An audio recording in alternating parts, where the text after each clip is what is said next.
זה לא חושך, לא, זה הזמן לחזור בו הביתה, בו איש ציפור.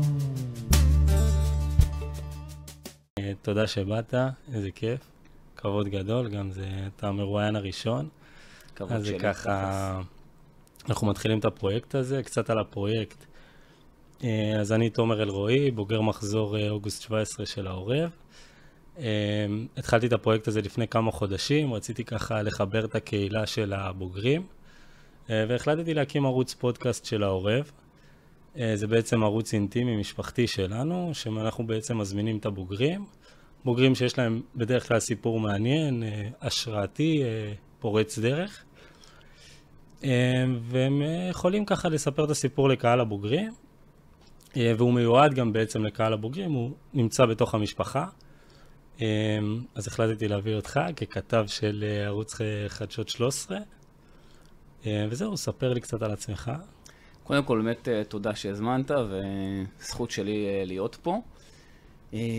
קצת על עצמי. משי פורד, גדלתי בקיבוץ אלומים שבעוטף עזה. גר היום בחולדה, נשוי למיכל, אבא לשתי בנות, בת 7 ו5, בר ונטע.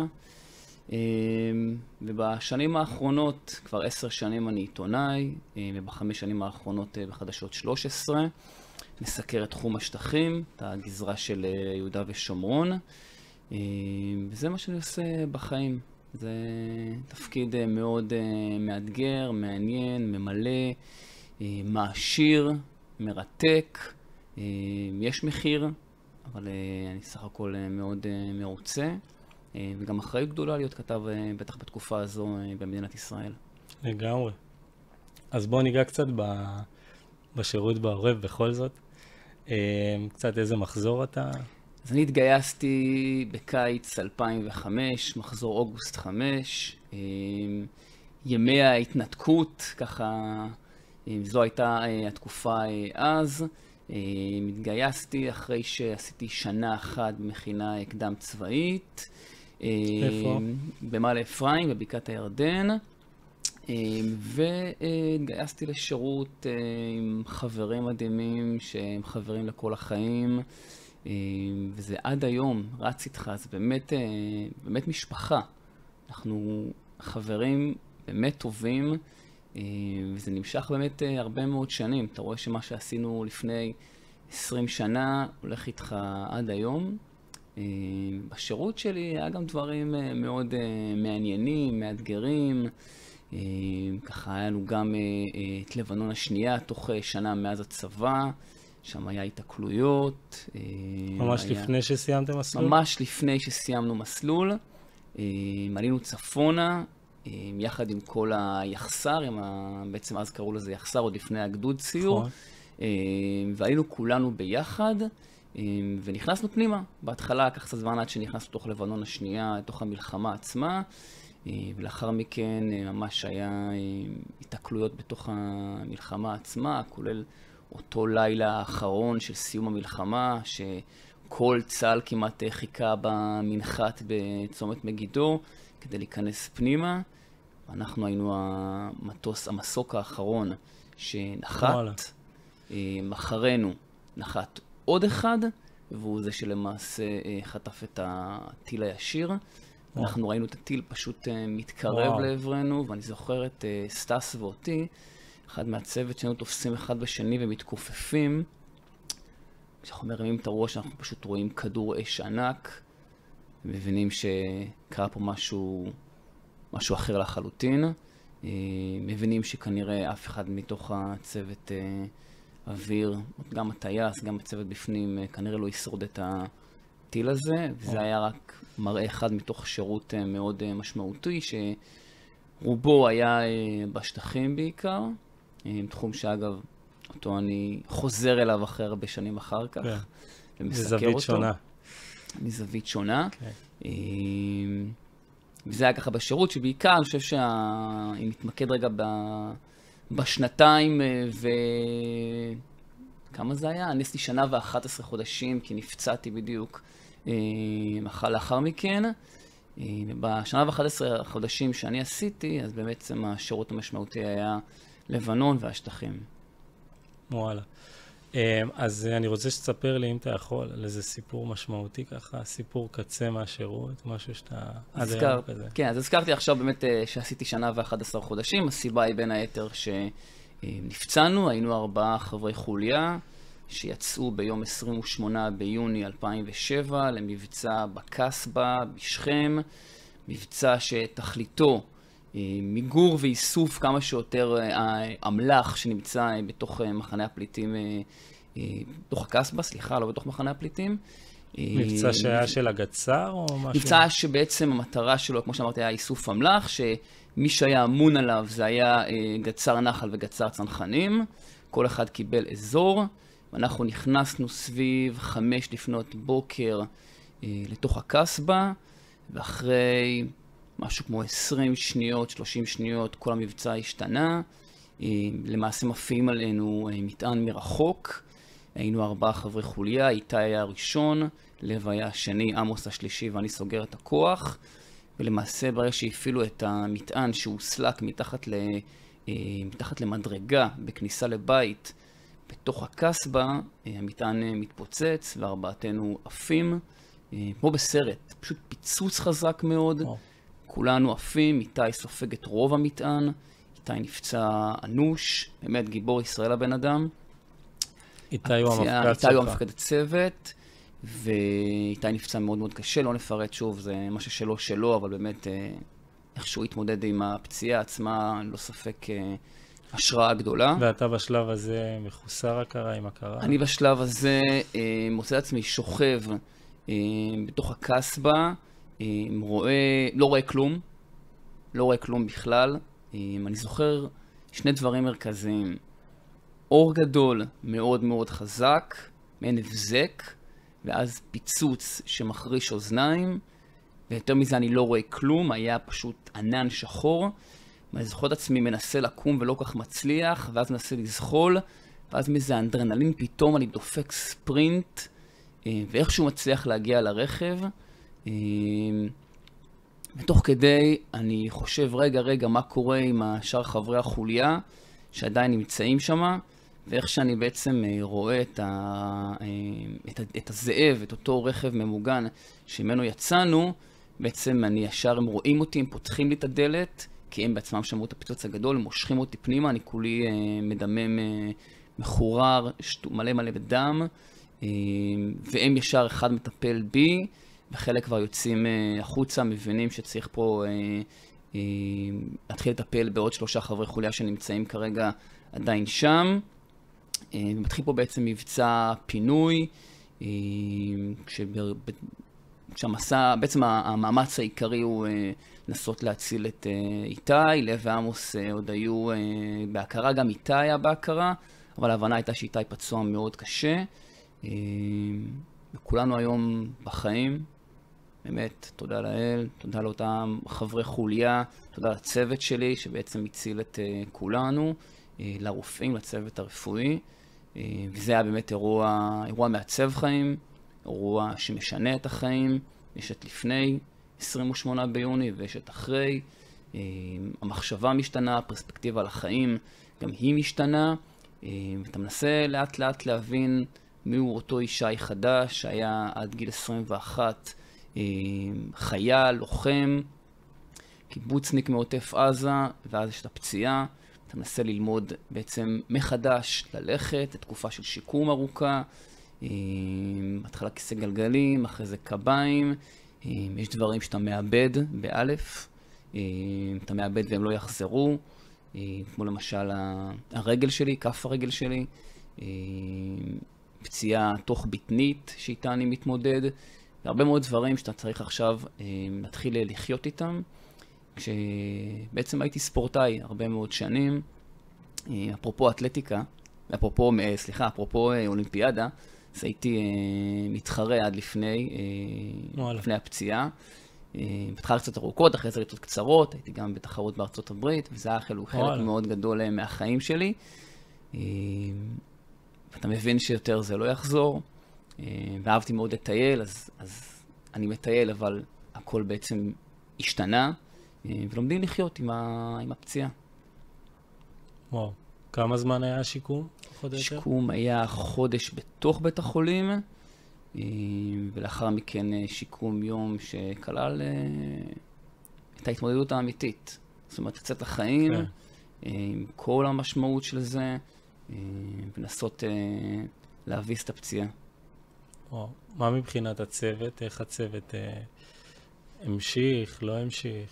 אז הצוות המשיך קדימה לעוד יומיים בפעילות הזו, ואז הם יצאו ובאו לבקר את הפצועים, אותנו, כשבעצם תחשוב, זה צוות מגובש שעבר את לבנון. בלבנון לנו התקלויות גם בטווח מאוד קצר, כולל אותו סיפור שסיפרתי בהתחלה. עברנו הרבה דברים, כולל בשטחים, ואז פתאום משהו משתנה. פתאום צוות כל כך חזק, רואה 4 אנשים שכבר לא יכולים להמשיך ביחד איתו, ופתאום עכשיו בין פעילות לפעילות באים לבית חולים, באים לבקר, רואים את מפקד הצוות שלנו איתי, שבהתחלה לא היה אפשר לגשת אליו, אבל הרבה מאוד שעות דריכות מחוץ לטיפול נמרץ, ונוצר איזה קשר עם המשפחה פתאום, שעד לפני כן לא היה, ופתאום רואים את לב ואת עמוס ואותי, אנשים שהיינו חלק משגרת פעילות יומיומית, חלק מההוואי הצוותי, פתאום מגובסים ופתאום עם תחבושות, ומנסים עכשיו לשקם את מה שהיה. כשהמטרה היא כמובן לנסות להמשיך קדימה בפעילות המבצעית, אבל כל יום היה אנשים מהצוות שבאו לבקר אותנו. זה מאוד מאוד תמך, אני זוכר שזה נתן גם הרגשה שאתה לא לבד בתקופה הזאת. שבסוף למרות ההתמודדות שלך עם עצמך, אני חושב שהצוות תמיד היה שם, והוא עד היום שם, וזה כיף להרגיש שאתה אף פעם לא לבד. זאת אומרת, הצוות זה לכל החיים. כן. אני יכול להגיד לך, במילואים האחרונים היה לנו איזה אירוע, ובערך 3 חברים מהצוות נפצעו, 1 במצב אנוש. הצוות, גם החבר'ה שלא נפצעו, לוקחים את זה איתם. בסוף זה משמעותי מאוד גם בשבילם. בלי קשר לבן אדם שנפצע, והוא סוחב את הפציעה ואת השיקום ואת כל מה שצריך. גם החבר'ה שבצוות סוחבים את זה איתם. אז כן, אני נורא מתחבר לזה. זה הרגשה שבשר מבשרך נלקח. אתה מרגיש כל כך מחובר לחברים והצוות. לגמרי. שוב, כל יום אנחנו אחד עם השני בפעילויות, ואחרי זה באמת יש את ההוואי הצוותי, כבר היינו בבית ליד, ביחידה, ועוד לפני כן בסלם, ככה על גבול ג'נין. וכל, אתה יודע, יש את האווירה הזאת, את הצחוקים, את הדברים שרק אתה מבין, את הזר לא יבין זאת. לגמרי. ופתאום אחד מהצוות כבר לא יכול, ואתה אומר, חבר שלך פצוע אנוש, אתה רוצה להיות שם בשבילו, כבר שום דבר לא יחזור לאותו דבר. לגמרי. גם כשהזמן הוא קצת מרפא, אבל תמיד זה יישב לך פה. לגמרי. לגמרי. אז אתם בקשר עד היום? אנחנו בקשר עד היום, נפגשים, כמובן, יש את הוואטסאפ הצוותי. וואו. מה שקורה שם נשאר שם. לגמרי. כן, אנחנו בקשר טוב. לגמרי, מגניב. טוב, אתה אז איש תקשורת, כתב חדשות בערוץ 13, עמוס מאוד, במיוחד בתקופה האחרונה. כן. אז ככה, שאלה ראשונה שיש לי לשאול אותך, איך אתה יודע, בסוף בשירות שלך בעורב היית הרבה בשטחים, והיום אתה כתב שמתמחה בהתיישבויות ובשטחים. איך השירות שלך בעורב תורם לך ותרם לך במקצוע שלך עד היום? אני חושב שהשירות עצמו בעיקר מכין אותך לחיים. מעבר לפעילות השוטפת, יש משהו באתגרים שאתה חווה במהלך המסלול, שהוא מכין אותך שקשה יותר מזה, לא יכול להיות. ואז אתה פוגש את המציאות של החיים עצמם, אתה אומר, אני זוכר שפעם היה לי יותר קשה, אז אני יודע לנשוך שפתיים, אני גם זוכר שפעם גם היה לי יותר מפחיד, אז אני גם יודע להתמודד עם פחד. אני זוכר שגם פעם היה יותר מלחיץ. זאת אומרת, כל מה שקרה בשירות, ההתמודדות עם אתגרים, עם פחד, עם לחצים, אתה יודע לקחת את זה ולתרגם את זה לחיים, ולהשתמש בכלים שקיבלת בשירות הצבאי, בטח ביחידה בעורב, שההתמודדות היו התמודדות קשות, ואתה פשוט עושה את האדפטציה הזאת לחיים עצמם, ואני חושב שהרבה פעמים גם, כמו שאמרתי, פתאום שקשה לי, או פתאום שמלחיץ, משהו שאני צריך להתמודד איתו, או כמו שאמרתי, גם מפחיד, כי נמצא באזורים שהם לעתים מסוכנים. אני זוכר שיש דרך להתמודד, והתמודדתי איתם, אז זה עוזר. זה עוזר, הכלים שלקחת בשירות הצבאי, אתה בעצם מעתיק אותם לשירות. לכל מקצוע ולכל עיסוק. לכל עיסוק, ממש. אצלי, בגלל שאני כאילו נמצא הרבה בשטחים ומסקר את התחום הזה, אז אני מרגיש שכן יש איזה כלים שלקחתי מהשירות הצבאי, ואני עכשיו יכול בעצם להשתמש בהם לטובת הסיקור הזה, וגם, תשמע, הסתובבתי באזורים האלה גם בשירות הצבאי, מסתובב באזורים האלה גם היום. גם יש את הקטע הזה שאתה אומר, כל דבר מזכיר לי, אז נגיד אני מגיע לצומת תפוח, ואני אומר, מפה יצאתי לפעילות שממנה נפצעתי. ואני מגיע לשכם נגיד לצורך העניין, עומד בנקודה מעל שכם, ואני אומר, אני זוכר מה היה פה בשכם. או אני מגיע עכשיו, לצורך העניין, הייתי לפני כחודשיים בתוך מחנה הפליטים ג'נין, אני זוכר, פה היינו, אבל לא ממש נכנסנו, אני זוכר שפה עשינו פעילות מבצעית, היה אז רק יחידות מיוחדות נכנסות לפה, אני זוכר את זה, והיום אני נמצא בתוך מחנה הפליטים ג'נין.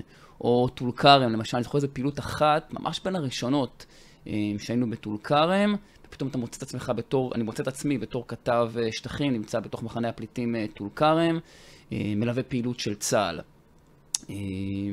אז הזיכרונות והדברים האלה זה מזכיר, וכן, בסוף אתה לוקח את הדברים מהשירות, זה איתך לכל החיים. לגמרי. מגניב. כן. אם תוכל לספר לי קצת על איך נראה היום-יום שלך, כאילו זה משהו שמעניין אותי אישית, מקווה שזה גם מעניין את הצופים. איך נראה היום-יום שלי? פחות או יותר, האופי של העבודה. תראה, יש נגיד את זה ככה, קודם כל, אנחנו מדינה שנמצאת וחיה במאניה דיפרסיה ב10 חודשים האחרונים. אפשר היה לראות את זה מהסופש האחרון, מהשבת, שבה אנחנו מצטופפים סביב המסך וכולנו רואים איך 3 נציגים ישראלים באולימפיאדה זוכים במדליות ושרים את התקווה, כולם באיזה רגעי אושר. שנייה אחר כך אתה נכנס לאיזה דריכות רגע, אם האיראנים יראו עכשיו, אם יהיה טילים מחיזבאללה, ואני מתעורר לבוקר שבו יש פיגוע קשה בחולון, וישראלים מצד שני נוסעים לעבודה ויש פקקים, אז יש רגעים שאתה אומר אני במאניה, איזה אושר עילאי, אבל רוב הזמן יש פה איזה סוג של דיפרסיה, אנחנו באיזו חרדה מתמדת כזאת, מדבר כרגע כקולקטיב, לא כפרט, כמדינה שבעצם כל הזמן נמצאת באיזה דריכות, ובין היתר אגב לשטחים, ליהודה ושומרון יש חלק מאוד ניכר בזה, הרבה מאוד פיגועים יוצאים משם, הרבה מאוד פעילות מבצעית צה"ל עושה בעיקר שם, זאת אומרת יש הרבה מאוד משמעות לגזרה הזו. לגבי השגרה היומיומית שלי, תראה, היא מורכבת מדברים שהם בלתי צפויים, כמו למשל חדשות, אף אחד לא יכל לצפות את הפיגוע הזה היום בבוקר, ובאותה מידה שהוא היה בחולון הוא גם יכל להיות היום ביהודה ושומרון. אסבר לך את האוזן, בשנת 2023, עד 7 באוקטובר, היו קרוב ל-50 נרצחים במדינת ישראל, הרוב הגדול הם בתוך יהודה ושומרון. פיגועים שלא היה, באמת כמות פיגועים שלא הייתה כמוה מאז האינתיפאדה השנייה, גם בשנת 2022. את השנתיים האלה אני מסקר ביתר סט המון פיגועים. כל יום של פיגוע הוא יום של פיגוע, ולמחרת אתה עושה כבר את כתבת הפולו-אפ, את הכתבה שתבוא אחר כך, וזה ללוות משפחות שכולות, וזה ללוות פצועים, וזה ברמת הניוז שקורה. יש את רמת הסיפורים שעליהם אני עובד, שאותם אני מנסה לקדם ולספר את הסיפורים האלו במסך. למשל סיפור שמאוד התעסקתי איתו בתקופה האחרונה, זה הסיפור של קו התפר, מה שבעצם מכונים גדר ההפרדה, שבעצם מצד אחד נמצאת טול כרם, הכפר הפלסטיני שוואיקה, ומצד השני היישובים בעמק חפר, בחן ובת חפר. כל נושא הפרצות בגדרות התעסקתי איתו המון, בנושא הזה היה חשוב לי להביא אותו למסך. אז המון כתבות עשיתי בנושא הזה. לפני תקופה מסוימת גם הגיעה אליי תמונה מפעילות מבצעית, שבה רואים ממש איך אותם מחבלים מנסים לייצר כבר נשק שהוא שובר שוויון, לא עוד נשק קל, לא עוד ירי שמאיים על חיילינו, שבדרך כלל צה"ל יודע להתמודד איתו, אלא ממש לנסות לייצר ירי שהוא תלול מסלול, והגיע לתמונות של רקטות, שמנסים לייצר רקטות, עוד לא היה את הראש קרב להניח בעצם, אבל הברזל כבר היה, חומר הנפץ כבר היה, הרבה מאוד דברים שמנסים בעצם לייצר כאן עכשיו, את הדברים האלה היה חשוב לי להביא למסך, ואת דברים שקידמתי. בין היתר יש גם פגישות עם מקורות, ובסוף המהדורה מתנקזת לשעה 8 בערב. אז לגבי הלוז שלי, בסופו של דבר, אני נמצא המון מחוץ לבית. יש לזה מחיר כבד, שאשתי משלמת, שהבנות שלי משלמות, אני שואלת הרבה פעמים איפה אבא, ואשתי שואלת מתי אתה מגיע, והתשובה היא, אני לא יודע. אני לא יודע אם אני אגיע בעוד חצי שעה כי זה מה שאני מתכנן, או אני אגיע בעוד 4 שעות כי פתאום נכנס למשהו שהוא לא תכננתי אותו. זה לחיות בצורה שבה אין שגרה בכלל. תרצה מעין ערפל תמידי, אפרופו צבא. Okay. אז זה בערך הלוז שלי, הוא רכבת הרים אחת גדולה. אני לא הרבה בבית, כמו שאמרתי, יש מאחורה את התמיכה של אשתי והבנות, וזה מחיר שהן משלמות ואני משלם, כל אחד מהזווית שלו. ואשתי אלופה, אין מה להגיד, כאילו באמת, זה משהו משהו שאתה יודע שאתה נכנס לתפקיד הזה, שיהיה גם, שתשלם מחיר על זה, וזה לא קל. בטוח. אחת השאלות שמעניין אותי לשאול אותך זה על האתגרים והמורכבויות כאיש תקשורת במדינת ישראל בכללי. אחרי זה נגיע לכל עניין השביעי באוקטובר, אבל קודם כל במדינת ישראל. נגעת בזה קצת. להיות עיתונאי במדינת ישראל היום, ב-2024, זה סופר מורכב. אקח אותך קצת לדברים שקראו לי בתקופה האחרונה, כדי טיפה לעשות, בעצם להקרין על הכלל. רק עכשיו, לפני כמה ימים, אני מגיע לבסיס שדה תימן. כשאתה מגיע לבסיס שדה תימן, אתה רואה שם אנשים חמומי מוח מההחלטה לחקור לוחמים בצה"ל, והם פורצים את הבסיס. כל מה שהם רואים לנגד עיניהם, מעבר לעובדה שהם קוראים תיגר על ההחלטה הזאת, הם רואים כלי תקשורת, וזו ההזדמנות מבחינתם להוציא את הזעם, לפרוק את התסכול, ואנחנו הרבה פעמים מוצאים את עצמנו, אני אגיד בגוף ראשון, אני מוצא את עצמי לא אחת מותקף. עכשיו, הקוטביות במדינת ישראל, בין המחנות שנמצאים כאן, בין הימין לשמאל, בין הקפלניסטים, אם תרצה, לבין ערוץ 14, יש פה כיתוב שקשה מאוד להכיל אותו. יש מפגינים שנאבקים על המדינה, מבחינתם הם רואים את זה ככאלו, וכל שבת הם יתייצבו לקפלן, ודאי שהחטופים זה מעל הכל, ויש כאלה שרואים את זה אחרת, וזה פשוט לא מתכנס.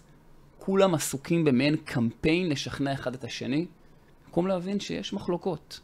ואני בתור עיתונאי רוצה לספר את הסיפור שהוא לא פשטני, שהוא מורכב, שלא להגיד משפט אחד קצר וזה בעצם הכותרת, אלא לא, טיפה לצלול פנימה, ולספר סיפור שהוא מורכב. ומדינת ישראל היא מדינה מורכבת על שלל שבטיה, וזה אתגר מאוד מאוד קשה. ובין היתר זה לספר את הסיפור עכשיו של בסיס שדה תימן. מה אתה מספר? מה הכותרת שלך? האם הכותרת שלך היא איזה בושה עכשיו אזרחים כבשו את בסיס שדה תימן ואת בסיס בית ליד, בסיס האם שלנו אגב, ובעצם ניצחו את צה"ל כשבעצם צה"ל קרס תחת הרגליים של המפגינים ולא הצליח לעמוד במשימה שלו, או שהכותרת היא איזה ביזיון, איזה בושה שהפצ"רית, הפרקליטה הצבאית הראשית, חוקרת לוחמי מילואים בזמן מלחמה. מה הכותרת? אתה צריך להחליט. אתה צריך להכריע. מה תהיה הכותרת שמחר תהיה בעיתון? מה תהיה הכותרת בטלוויזיה? וזו שאלה מאוד מאוד קשה. זה משהו שהוא גם יש לו השפעה ללך הרוח במדינת ישראל. נכון. יש לכם הרבה אחריות על הכתפיים. וכשאני בא לשדר, אני רואה בין היתר כתבת של ynet מותקפת.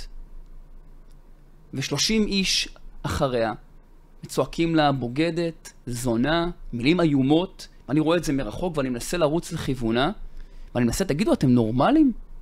על מי אתם נופלים? על כתבת שבאה לעשות את העבודה שלה? אתם מצמדים לי לפנים, ואומרים לי, אתה גם כן אחד מערוצי התבלה, לך מפה, בן זונה, בוגד, תעוף מפה. עכשיו, לא חטפתי מכות, אבל העובדה שמישהו נצמד לך לפנים, עושה לך שתום, ככה, שתוק, אל דבר. מאיימים עליך. כן. רוצים לסתום לך את הפה. כן. זה בין היתר, על קצה המזלג, מה שחווים עיתונאים, או נגיד באופן אישי, מה שאני חווה. יצא לי בין היתר גם, אתה יודע, להיות בתקופת הרפורמה המשפטית, לעמוד ככה ולסקר. היינו על במה, כל כלי התקשורת, ותוך כדי שאנחנו ממתינים רגע לשידור, היינו שם כתבת נוספת, מוריה אסרף ואני. בדיוק נזרק בקבוק זכוכית לכיווננו. ופגע. זה עם מורי איזק, משהו העלה את הפוסט? נכון, ולאחרי זה, אחרי שאתה בעצם כל הזמן, כל אותו שידור, תוקפים אותך ומקללים אותך. באמת, דברים איומים שאוי לאוזניים ששומעים אותם, ואתה שומר על איפוק. מה זה עושה לך שנגיד בן אדם צועק לך בוגד לצורך העניין? ואתה יודע את השירות שלך, את העבר שלך, את זה שנפצעת, את מה שתרמת למדינה. אני בעיקר, יש שני דברים שעוברים לי בראש. אחד, אני אומר, איזה בורות. כאילו, זאת אומרת, לצעוק לבן אדם שהוא בוגד, צריך לעבור באמת על דברים כל כך איומים. כן. ודבר שני, אתה אומר, זה מה שיש לך להגיד לי? אתה מכיר אותי? פגשת אותי? אתה יודע מה הרקע שלי? אתה יודע מה עברתי בחיים? מי אתה? מי אתה שתקלל אותי? אתה יודע מה אני אומר להם? הרבה פעמים, אני בחיים לא אפריע לך, אתה קיללת אותי עכשיו. אתה יכול לקלל אותי כמה שאתה רוצה.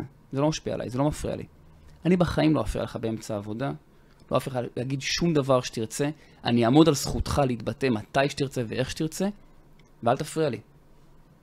אבל היום במדינת ישראל אי אפשר. כשאני עומד עם המיקרופון של חדשות 13, אני סופג אש. סופג אש. כן, אני מאמין שזה מאוד הקצין גם בתקופה האחרונה. ואותה תקופה, נגיד, ברפורמה המשפטית, שבדיוק סיקרנו וזרקו לנו בקבוק זכוכית, באותה מידה שהוא פגע לי ביד, יכל לפגוע לי בראש, והיינו באירוע אחר לגמרי. וכשאני יורד מהבמה, אנחנו יורדים מאובטחים. עיתונאים במדינת ישראל יורדים מאובטחים. וואו. ואנחנו הולכים, ואני יורד מהבמה, ואחד שם צועק עליי, מחבל, מחבל, מחבל. אני מחבל. אתה מבין? זה מטורף. אנחנו חיים במדינה שהקוטביות בין המחנות הביאה אותנו למצב שבו אנשים מתבטאים בצורה כל כך קיצונית ויורים מהבטן בלי לחשוב. בלי לחשוב. אני אומר לך, אני רוצה להגיד שזה לא פוגע בי ולא מחלחל, ואני מספיק חזק כדי לעמוד בזה. בסוף שאתה מתקלח ומוריד ושוטף מעליך את סוף היום כזה, את כל מה שעברת, זה מחלחל. זה מחלחל. לגמרי. בסוף אנחנו בני אדם. כן. כן, ואגב, הנה, אתה מזכיר לי עוד סיפור. פעם הייתי בהפגנת שמאל בשייח' ג'ראח, והמפגינים מקללים את השוטרים, ובאמת, היום ונורא זה היה באמת הפגנה שאני ממש זוכר אותה, זה היה ימי הקורונה, והמשטרה מבקש מאיתנו לצאת, מבקש מאיתנו לזוז הצידה כדי שהם יוכלו בעצם לפנות המפגינים. אנחנו הולכים הצידה, הצלם ואני, ואז שוטר בא ונותן לי עם עלה, ממש, מכה חזקה ממש לרגל, למזלי זה היה הרגל השמאלית, לא רגל הפצוע. ואתה שואל אצלך, מה נסגר? לאן הגענו? אתה רואה שאני עומד ליד צלם עם מצלמה, אתה רואה אותנו כבר כמה דקות מסקרים את האירוע. אתה מרביץ לעיתונאים?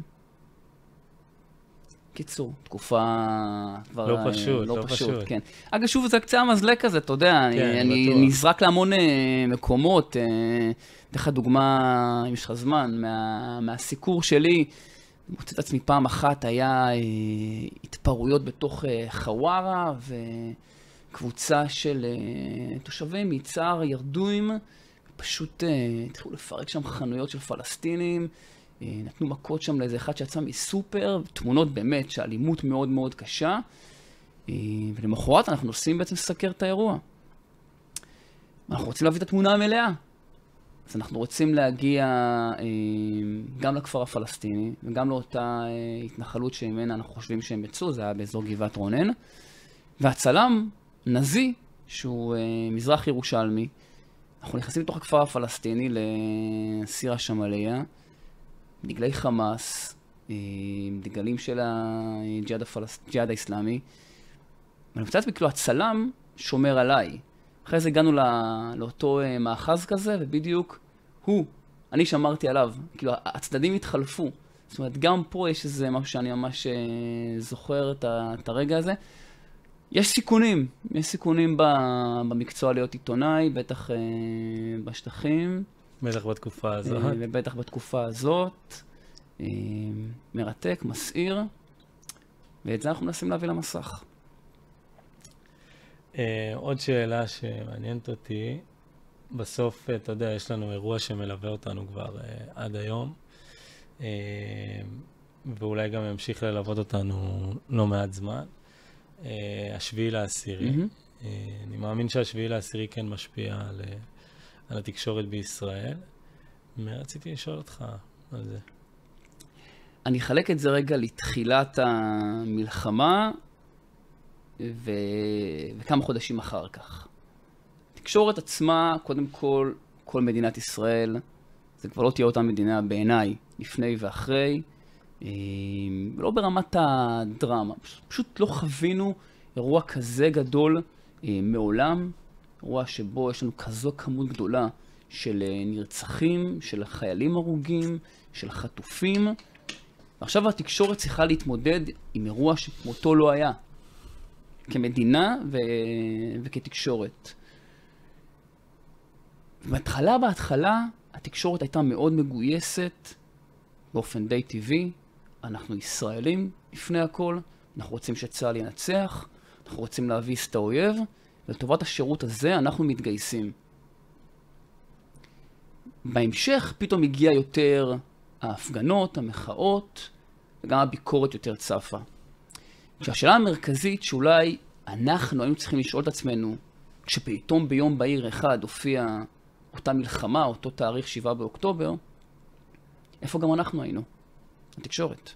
האם אנחנו לא שמנו את האצבע ואמרנו, פה צה"ל, שבעצם נותן לנו הרבה מאוד כתבות, ככה להרים לחיילים עד כמה שהם באמת חיילים גיבורים, האם גם אנחנו לא כשלנו בתפקידנו שהיינו צריכים להצביע על הכשלים, לא רק להרים ולפרגן, כי בסוף כל אחד מאיתנו יש חיילים בבית, אנחנו רוצים לפרגן להם, בצה"ל הוא של כולנו, עדיין, אני לפחות רוצה להאמין שעדיין קונצנזוס, למרות הפרות הקדושות ששוחטים, אבל עדיין אני רוצה להאמין שהוא קונצנזוס, ולכן היה חשוב לנו מאוד מאוד, גם לפני 7 באוקטובר, ספר כמה צה"ל חזק. והכתבות, היו הרבה פעמים כתבות שמרימות לחירניקים ולטייסים מחיל האוויר, אבל אולי לא מספיק הצבענו על הביקורת סביב החשש שצה"ל לא מוכן למלחמה. שצה"ל אולי לא ערוך למתקפה שכזו. תמיד מדברים במונחים של כשלים יום הכיפורים של... אז אולי זה יום הכיפורים שהתקשורת לא הצבענו מספיק על הכשלים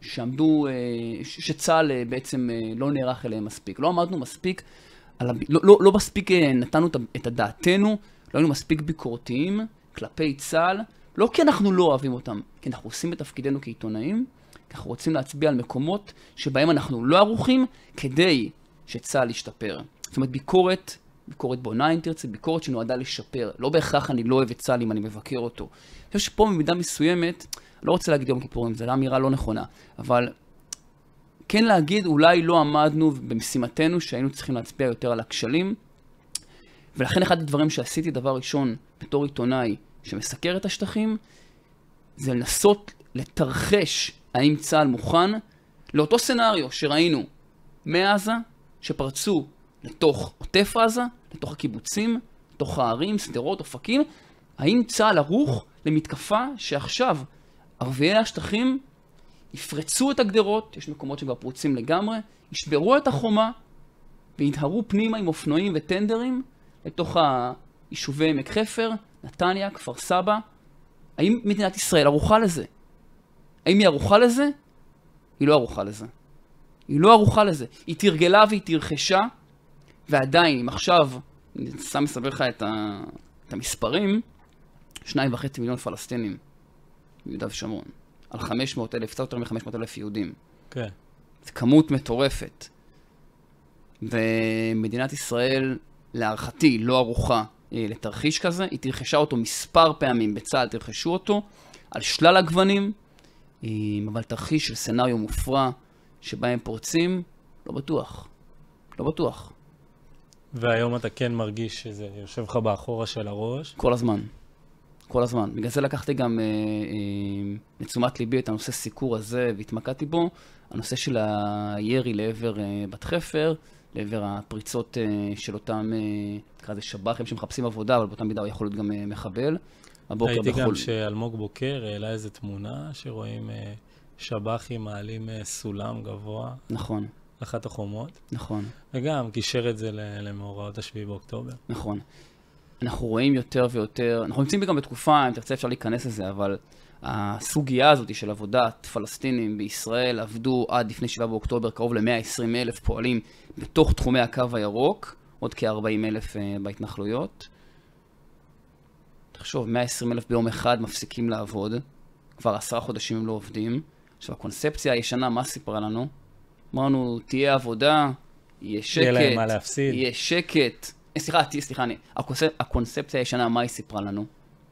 תהיה עבודה, יהיה להם כסף, יהיה שקט. בסופו של דבר, קיבלנו ב-2022-2023 שיא של פיגועים, ולכן עכשיו הדיונים הם האם בעצם בקבינט, אגב, האם לאפשר את כניסת הפועלים, שאנחנו רואים בעצם שהדרג המדיני הבכיר יותר, נתניהו וגלנט בעצם בעד, סמוטריץ' ובן גביר נגד, וכרגע זה נמצא בדיוק בטווח הזה, כרגע לא מאפשרים את הכניסה של הפועלים, אז הם קוראים את הגדרות ונכנסים לעבוד. אבל מספיק אחד שיפגע, והיום ראינו בחולון שב"ח שגר בסלפית ליד אריאל, יצא וביצע פיגוע. מספיק אחד. לגמרי. מדינת ישראל לקחה בעצם מה שנקרא ניהול סיכונים.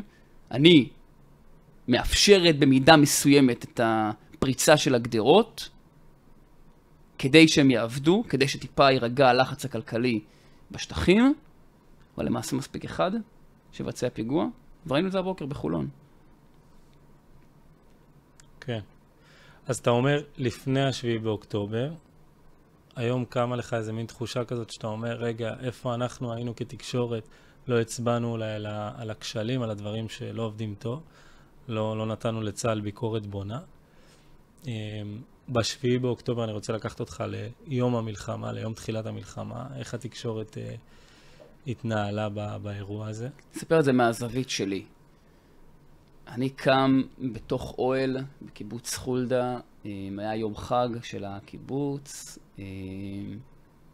אזעקות, אשתי מתקשרת אליי, ישנתי עם הבנות, אשתי ישנה בבית, אשתי מתקשרת אליי, היא אומרת, קפל את האוהל ובוא הביתה. אמרתי לה, אין בעיה. עכשיו, אני גדלתי בעוטף עזה, מכיר את הטילים מקרוב, לא גיבור גדול, אבל לא התרגשתי בהתחלה, הבנתי שיש פה באמת משהו גדול יותר, אני כמובן גם נכנס לקבוצות, עושה גם טלפונים, מבין שהאירוע הוא לאט לאט מתפתח, מקפל את האוהל, נכנס, השעה מתקרבת ל7, ומתחיל טלפונים מול המערכת, מול האורחים, ומבין שבקרוב מאוד אני צריך לרדת דרומה. אני עוד לא מבין את גודל האירוע, רק מקבל תמונות, כולנו מקבלים את התמונה המפורסמת של הטנדר בסדרות, ומבינים שאירוע גדול קרה פה.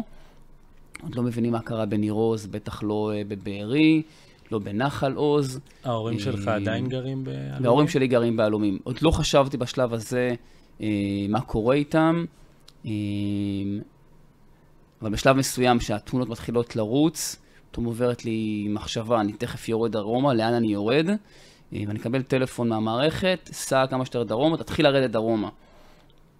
היה לי ברור אגב שזה גם יקרה אם המערכת לא תתקשר אליי, אבל התחלתי לנסוע דרומה. ואני מגיע לאזור צומת, אזור של ניר ישראל, לא רחוק מאשקלון. נתקל במחסום. אני אומר להם, אני עיתונאי, אומרים אין מעבר לאף אחד, אני מנסה לעבור מהצד, הוא אומר לי, תקשיב, בלי משחקים פה עכשיו, כל האזור הזה מלא במחבלים, אל תתעסק עם זה. אני מבין אבל שאני רוצה מאוד להגיע דרומה, ואני נחוש להגיע דרומה. אבל אתה חושב גם על הסיכון האישי שלך בשלב הזה? אני חושב על הסיכון האישי, כי אני מבין שיש הרבה מאוד מחבלים. הייתי עם אנדרנלין מאוד מאוד גבוה, רציתי לסקר ולראות מקרוב כמה שיותר, לא לנסות סתם להגיד משפטים שאין לי מושג מה הם, רציתי לראות בעיניים, אבל אני אקבל טלפון נוסף ואומרים ניסע לסורוקה. התמונות מהנובה מתחילות לצאת לאט לאט ואני בדרך לסורוקה. אני מגיע לסורוקה ורואה דברים מזעזעים, תמונות ומראות מאוד מאוד קשות, לא מפרט, אבל באמת פשוט הבגאז' נפתח ואתה מבין מה יוצא מתוכו. ותוך כדי בשלב הזה כבר, סביב 10 בבוקר, אני כבר מבין שיש מחבלים בעלומים, כבר 3 שעות שיש מחבלים בעלומים, שבת, ההורים שלי דתיים, אין אף הודעה בשלב הזה.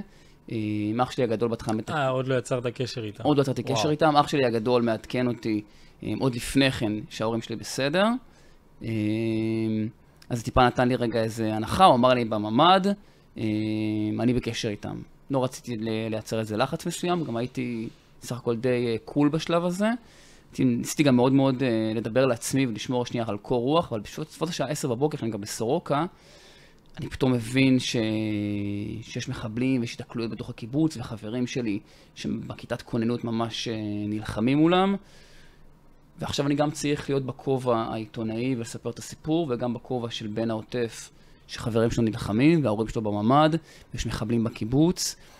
ואני עולה לשידור, ואני אומר, בין היתר, שאני בן המקום, ואני מספר בגוף ראשון, שיש מחבלים בעלומים, והתושבים צריכים להסתגר בבתים, מה שממילא הם עשו.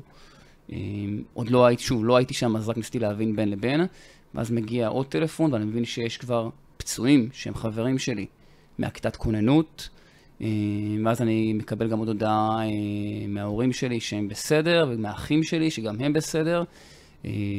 זה מעין הרגעה כזאת, אבל אתה מבין שיכול להיות מאוד, שאחרי התמונות שרצות בבארי, ואחרי התמונות שמגיעות מסדרות ומאופקים, ההורים שלך לא מוגנים.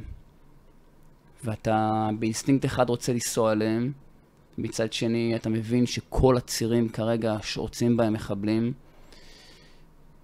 ואתה בתוך הסיפור הזה אתה אמור גם לדווח. אמור גם לדווח כמו שצריך, וזה סיפור לא קל. אני ממש זוכר את היום הזה, ובהמשך אני נוסע גם לאופקים, ומשדר מאופקים, ואז אני רואה לא את כל, אבל אני רואה הרבה מאוד ניצולי נובה. אני רואה את ההורים שלהם, אני רואה הרבה מאוד היסטריה ולחץ והמון בכי. הם רצים, אנחנו מנסים לגשת אליהם בזהירות וברגישות המתבקשת, איך אתה פונה לבן אדם שראה את החברים שלו נטבחים והוא שרד, ואתה מנסה עכשיו לפנות אליהם בצורה שבה לא תהיה חטטנית, ומצד שני להביא את הסיפור למסך. ודיברתי עם אחד ההורים שם, והוא סיפר את הסיפור של הבן שלו. הבן שלו היה באמת באותו רגע במצב שאי אפשר לדבר איתו. מראות מאוד מאוד קשים. וזה היום של 7 באוקטובר. ולמחרת כבר שוב התחלנו לעשות כבר, שהתמונה טיפה התבהרה, אז התחלנו להיכנס גם לקיבוצים, לעשות כתבות. אני זוכר שכמה אחר כך כבר הייתי בכיסופים. אתה רואה את הקרב שהיה לגולני שם. זה